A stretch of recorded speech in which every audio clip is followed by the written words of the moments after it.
So this image here of Bruce is one of my favorite images, and as you can see, it's not on the cover of Surfer, it's on the cover of Happy, which is a local free mag, and this was slated to be the cover of Surfer mag.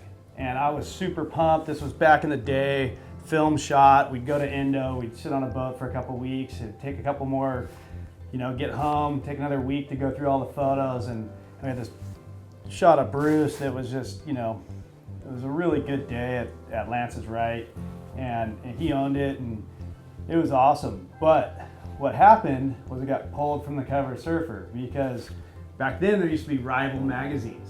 And so Larry Flame Moore at Surfing had gotten a shot from a guy who was far away on another boat and basically poached the shot, and he ran that as a spread.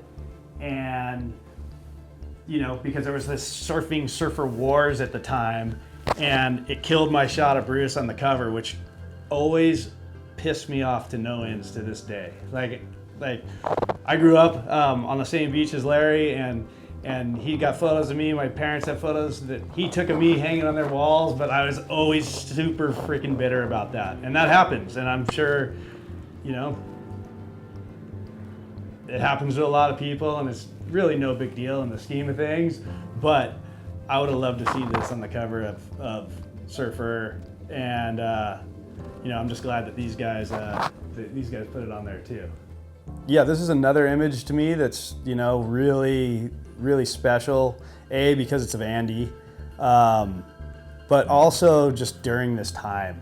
This was during the Rip Curl Search event at Reunion Island, a place that I, for one, being a goofyfoot, had always dreamed of going. And having these guys out there, it was amazing. So there's a couple of funny stories from this trip.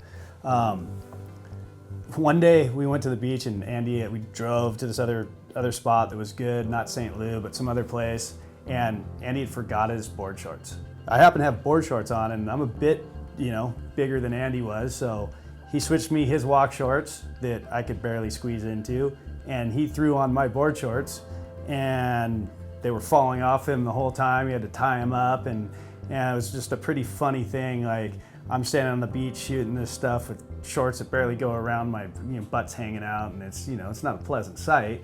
And he's out there ripping, but his shorts are falling off too. So that was one of the funny things that happened on this trip. This particular day was just down from St. Lou at the Turtle Farm, I believe.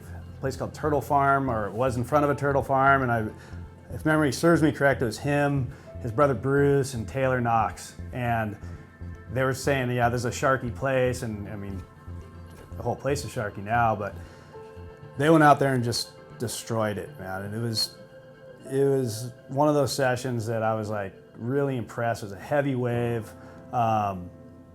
Taylor Knox, I remember, got real cut up. His back got cut up.